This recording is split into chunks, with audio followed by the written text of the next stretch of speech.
ഉള്ളിയൊന്നും വഴറ്റാതെ സിമ്പിളായിട്ട് നല്ല ക്രീമി ടെക്സ്ചറിൽ ഉണ്ടാക്കാൻ പറ്റിയ ഒരു ചിക്കൻ കറി ഉണ്ടാക്കാവേ. അപ്പോൾ ആദ്യം തന്നെ നമുക്ക് ചിക്കൻ ഒന്ന് മാരിനേറ്റ് ചെയ്യാം. അതിന് വേണ്ടിയിട്ട് കുറച്ച് സാധനങ്ങൾ മിക്സിയിൽ അടിച്ചെടുക്കാം.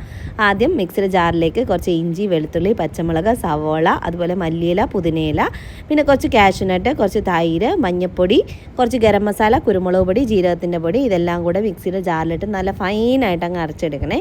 എന്നിട്ട് ഇത് ചിക്കനിലേക്ക് ഇട്ട് കൊടുക്കാം. കൂട്ടത്തിൽ കുറച്ച് നാരങ്ങാ നീരും കൂടിയിട്ട് ചിക്കൻ മാരിനേറ്റ് ചെയ്ത് 2 മണിക്കൂർ വെച്ചേക്കാം. എന്നിട്ട് നമുക്കൊരു പാനിലേക്ക് കുറച്ച് നെയ്യ് ഒഴിച്ചിട്ട് അതിലേക്ക് നമ്മൾ ഈ മാരിനേറ്റ് ചെയ്ത് വെച്ച ചിക്കനും കൂട്ടത്തിൽ കുറച്ച് വെള്ളം കൂടെ ഒഴിച്ച് കൊടുക്കാം. എന്നിട്ട് ഇതങ്ങ് അടച്ചു വെച്ച് കുറച്ച് കസൂരി മേത്തിയും കൂടി ഇട്ടിട്ട് അടച്ചു വെച്ചിട്ട് ഒന്ന് വേവിച്ചെടുക്കാം.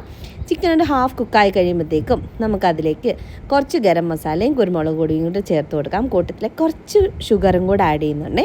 എന്നിട്ട് അടച്ചു വെച്ച് ചിക്കൻ ബാക്കിയും കൂടെ വേവിച്ചെടുക്കുക. ഇപ്പോൾ ചിക്കൻ നല്ലതുപോലെ വെന്ത് വന്നിട്ടുണ്ട്. ഇനി നമുക്കിതിലേക്ക് കുറച്ച് കസൂരി മേത്തിയും കൂടെ ചേർത്ത് കൊടുക്കാം. കൂട്ടത്തിൽ കുറച്ച് ഫ്രൈഡ് ഒനിയനും കൂടി ഇട്ട് കഴിഞ്ഞാൽ നമ്മുടെ ചിക്കൻ കറി റെഡി ആയി കേട്ടോ. നല്ല ക്രീമി ആയിട്ടുള്ള ചിക്കൻ കറിയാണ്.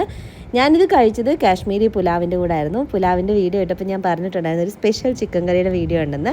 അപ്പോൾ ഇതാണ് കേട്ടോ ആ ചിക്കൻ കറി. വീഡിയോ ഇഷ്ടപ്പെട്ടാൽ ലൈക്ക് ചെയ്യാൻ മറക്കരുത്.